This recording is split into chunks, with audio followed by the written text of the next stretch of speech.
Yung delata. May sisiw!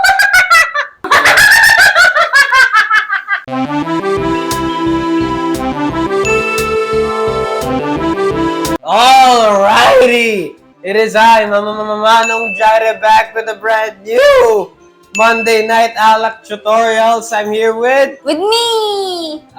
may nag-donate kasi. 50 pesos, dinonate niya. Kala Ang ko sabi 50. daw, Sheila Hernandez, subukan nyo mag-French fries pulutan alak tutorials. So, pulutan daw French fries habang nag-aalak tutorials. So, yung mix natin for today is dapat babagay dun sa pulutan na French fries. Oh, yes! Your wish is our command. Kaya pala nandyan na yan. Oh, ayan. Oh, Yun ayan. pala yun. Ito yung French Akala ko kung para sa yung French fries, akala ko merienda natin eh. merienda, pulutan, pero ni-request kasi ni Sheila. Ni Ayan, Sheila. Ayan. Thank you, Sheila, for the request and for sending the 50 pesos. Shoutout At sa... siguro yung 50 pesos mo, naging French fries na. Yeah, shoutout sa mga nagdo-donate. So, sana marami pa magdo-donate, no? Para tuloy-tuloy tong channel at maging full-time job na namin, di ba? Oh yes! Let's go! Actually, by the way, malapit na kami mag-stream. Oh, yeah. Okay, so, ang ihalo natin ngayon is gin, gin, tapos 4 seasons na yung delata. May sisiw! Either Dole or Del Monte. Mas mahal kasi si Del Tapos Monte. gin. Kaya ang option is Dole kung gusto niyo yung mas budget-friendly. Tapos meron tayo dito, syempre legendary to, matagal na namin ginagamit to, lime And juice! ngayon lang ulit nagbalik. Ang pagbabalik. So, binagay talaga namin. Ay, by the way, gusto yun ng dip. Masarap yan eh. Paano dip? Ano, French fries dip. Yan Ano? Good. Rick J, nasaan ka na? Ibalik ba natin yon? Oh, Rick G, nasaan ka na? Baba ka muna si Busy. si Trevor. At dahil dalawa kami, ang sabi sa kodigo namin dito, Suotin ko muna si Robert. Lahat ng gamit may pangalan, no? 2 ounces gin. Habang nagmi-mix ka dyan. Ay, may topic pala tayo dito sa Talaga? episode na to. Lahat ng alak tutorials video natin, meron topic na pag-uusapan. Okay. Short topic lang naman. At ang pag-uusapan natin ngayon, usapang hypocrisy. Hypocrisy sa parang hypocrisy. Kasi malawak ang hypocrisy. Okay, So, so, pag-uusapan natin yung double standards. Okay, ito yung mga tao na... double standard saan? Ito halimbawa, ayaw ko makipag-associate sa'yo kasi nadadamay ka sa mga kung ano-anong issue kahit hindi mo kasalanan. Pero, sumasama pa rin ako kay ganto. Sumasama ako kay ganto kahit siya yung nagsisimula ng lahat ng issue. Tungkol sa akin.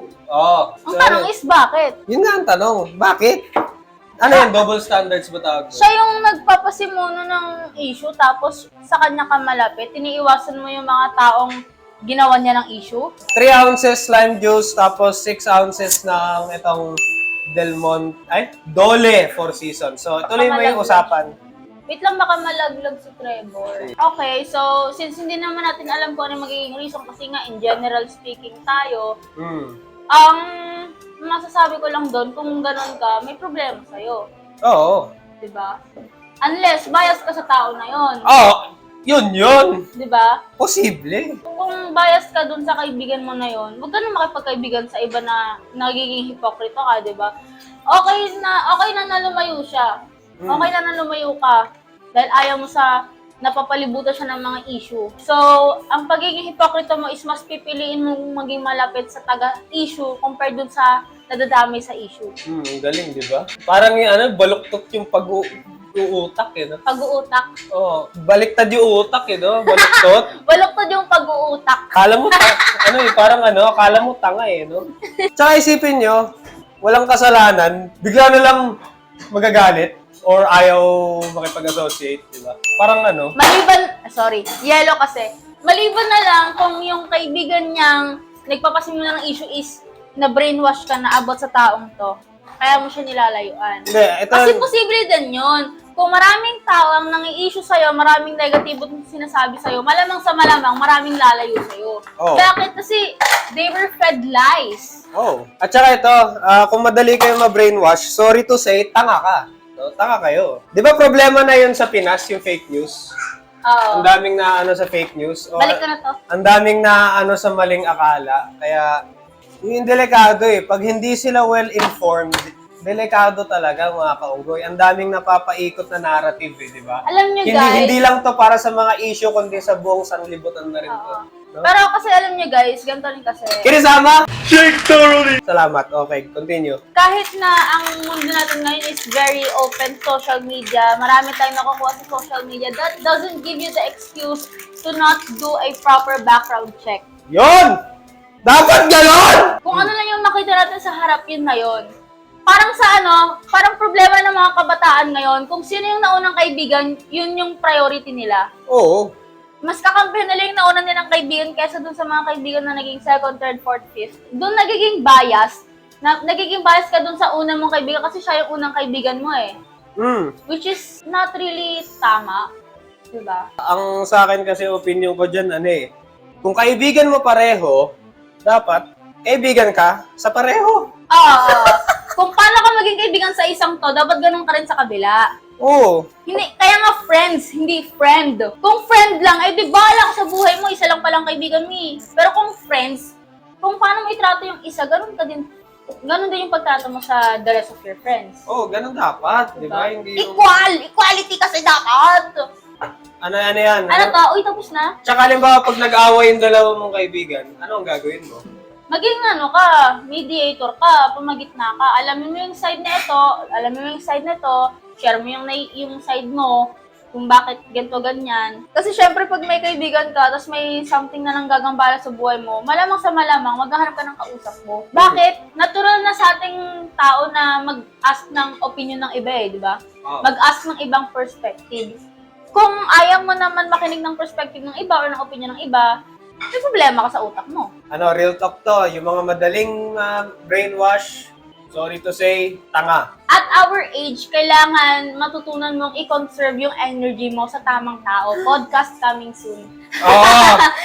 Yung mga topics na pinag-uusapan namin dito, magiging in-depth sa mga podcast very soon. Kaya, nandito na yung halo.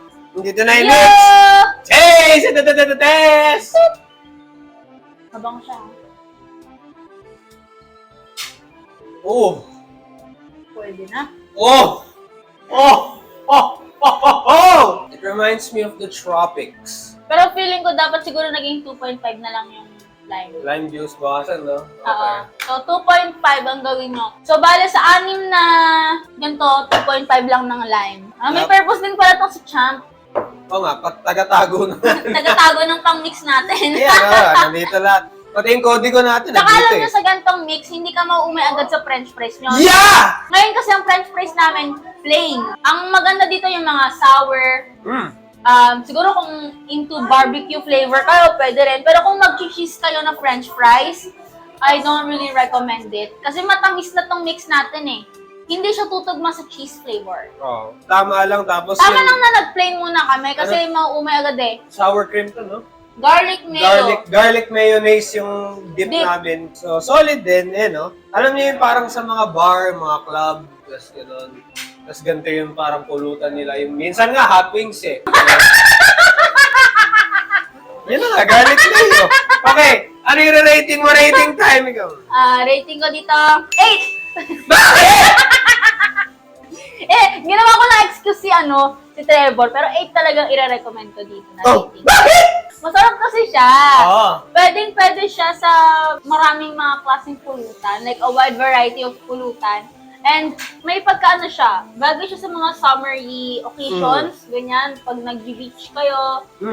And gano'n na sabi ko kanina, para siyang fruit punch. Hindi ka madaling manawa sa kanya, tama lang yung lasa niya. Para ka lang umiinom ng juice na hindi mo nga amoy yung alak eh. Hindi mo rin ramdam yung alak. Siguro ito yung tipong mapapainom ka ng marami, tapos pag marami ka na nainom, saka lang matama yung alak. Oh, parang si Rick. I'm gonna drop my body with myself right now. Like this. This is my first time I'm so really drunk. Ayan, salamat Rick. I feel my body and myself. Na humiga sa parking lot. Oo. Ang i-rating ko naman dito mga kaunggoy will be 8.5. Bakit? Bakit?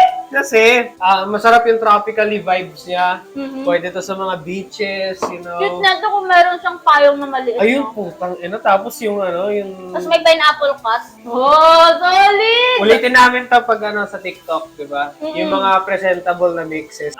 Masarap, walang alak and everything else. Basta para lang siyang juice. Refreshing na siya, refreshing na drink. Alam mo yung tipong kahit uhaw ka, okay na sa'yo to kahit may alak. No? Refresh ka talaga, lupit. So, ayun lang naman mga kaunggoy. And that's the bottom line because Manong Jared said so! And Me! hashtag sorry liver and hashtag Drink responsibly. Don't forget to like, comment, share, and subscribe. And to check out our join button there beside the subscription button. Saan ba yan? Dito, wherever the package Basta kung is. saan man. Check nyo na lang. Tingnan nyo kung okay sa inyo yung mga magiging benefits. Kasi for sure, napakasarap ng benefits natin dyan, mga pare koy! At dahil doon, shot! Pulo! Peace! Peace!